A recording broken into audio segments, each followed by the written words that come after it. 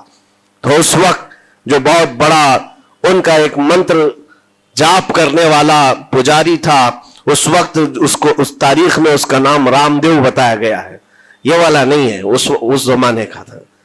اور اس کو راجا نے جا کر کہا، وہ کبھی کسی سے مقابلے کے لیے آیا نہیں تھا، اس نے حامی بھر لی کہ ہاں ٹھیک ہے، میں جاؤں گا، دیکھتا ہوں کون فقیر آیا ہے ہماری اس دھرتی پر، اور میں جاپ کروں گا، اگر جادو ہے تو جادو سے میں کاٹ دوں گا. اس نے تقریباً اپنے ساتھ 400 یا 500 پجاریوں کو لیا، اور جب وہ آیا تو سرکار غریب نواز کے ساتھ 2 خادم تھے، آپ کے ساتھ صرف 2 خادم بیٹھے ہوئے تھے. کہا کہ حضور بہت بڑا مسئلہ ہے، پجاریوں کا جادو ہم پر حملہ آور ہے، ان کا جادوگر حملہ آور ہے، اور مقابلے کے لیے وہ لوگ میدان کے قریب آ چکے، پہاڑ کے نیچے ہیں، آپ اپنی چلہ گاہ سے اٹھتے ہیں جہاں پر آپ عبادت کر رہے تھے. کہا ٹھیک ہے ہم جاتے ہیں. اور اس کے بعد سرکار غریب نواز نے کہلا بھیجا اپنے خادم سے، کہو کہ وہ اپنا منتر پڑھیں، ہم اپنا منتر پڑھیں.